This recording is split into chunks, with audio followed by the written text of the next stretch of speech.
നിങ്ങളുടെ നയമല്ല ഞങ്ങളുടേത്. ഞങ്ങളുടേത് വ്യത്യസ്തമായ നയവും ഞങ്ങളുടെ വ്യത്യസ്തമായ സമീപനമാണ്. ഇനി ഒരു കാര്യം കൂടി, ഇനി ഏറ്റവും പ്രധാനപ്പെട്ട ഒരു കാര്യം, കാരണം ലിക്കറിന് ടാക്സ് കൂട്ടി, അല്ല കുറച്ച് ടാക്സ് ഏർപ്പെടുത്തി ബർക്കാഡി കമ്പനിയുമായി ഏർപ്പെട്ടിട്ടാണ് മുഖ്യമന്ത്രി ഇത് ചെയ്തത്. എന്തെല്ലാം ആരോപണമാണ്, എത്ര കിട്ടി അല്ലേ? ഞാൻ പറഞ്ഞുതരാം എത്ര കിട്ടിയെന്ന് ഞാൻ പറഞ്ഞുതരാം. ആദ്യമായിട്ട് ഈ പരിപാടി തുടങ്ങിയെന്നറിയാമോ? അതായത് രണ്ടാം പിണറായി സർക്കാർ അധികാരത്തിൽ വന്നത് മെയ് 20. 6 മാസത്തിനകം ഇപ്പൊ എനിക്കെതിരായിട്ട് പറഞ്ഞ ഇപ്പോഴത്തെ party secretary M V Govindan excise മന്ത്രിയാണ്. ആദ്യത്തെ നോട്ടാണ്, ഗണ്യ കാണുക.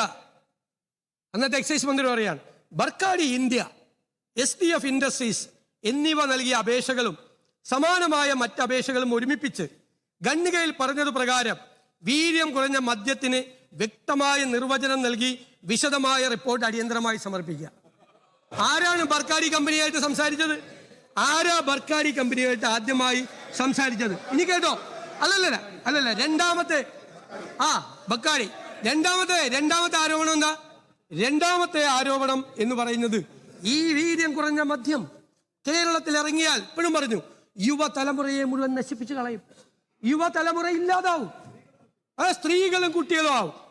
31/3/2022 ആ സർക്കാരിന്റെ മദ്യനയം, അതിലെ ഐറ്റം 25, ഏത് LDF സർക്കാരിന്റെ ഉദയഭാനു കമ്മീഷന്റെ ശുപാർശയിൽ വീര്യം കുറഞ്ഞ മദ്യം പ്രോത്സാഹിപ്പിക്കാൻ ശുപാർശ ചെയ്തിട്ടുണ്ട്.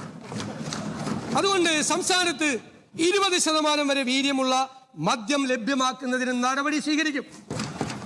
തീരുമാനിച്ചാണ് കേട്ടാ. അതായത് വീര്യം കുറഞ്ഞ മദ്യം കേരളത്തിൽ ഇറങ്ങിയാൽ അപകടമാണ് എന്ന് പറഞ്ഞ സർക്കാരിന്റെ മദ്യനയം. ഇനി കേട്ടോ, രണ്ടാമത് വന്ന കേട്ടോ, മുഴുവൻ കേക്ക്, ബഹളമൊന്നും ഉണ്ടാക്കണ്ട, മുഴുവൻ കേക്ക്.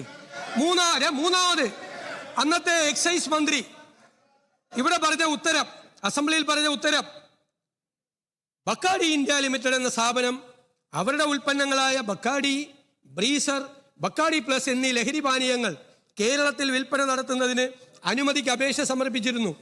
ബക്കാഡി ബ്രീസറിൽ 4.8 പ്ലസിൽ 8% ആൽക്കഹോളാണ് അടങ്ങിയിരിക്കുന്നത്.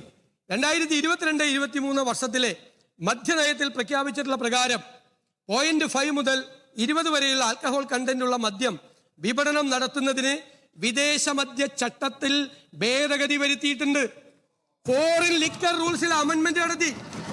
ഫോറിൻ ലിക്കർ റൂൾസിൽ ചട്ടത്തിൽ അമെന്റ്മെന്റ് നടത്തി.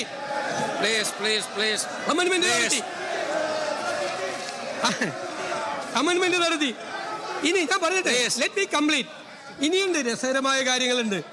അമെന്റ്മെന്റ് നടത്തി. അത് കഴിഞ്ഞിട്ട് ബക്കാഡി ചോദിച്ചു, അത് ബിയറിനും വൈനിനും ഇടയ്ക്കുള്ള ഒരു സംഭവം വേണമെന്ന്. അപ്പോൾ ബിയറിന്റെ ടാക്സ് എന്ന് പറയുന്നത്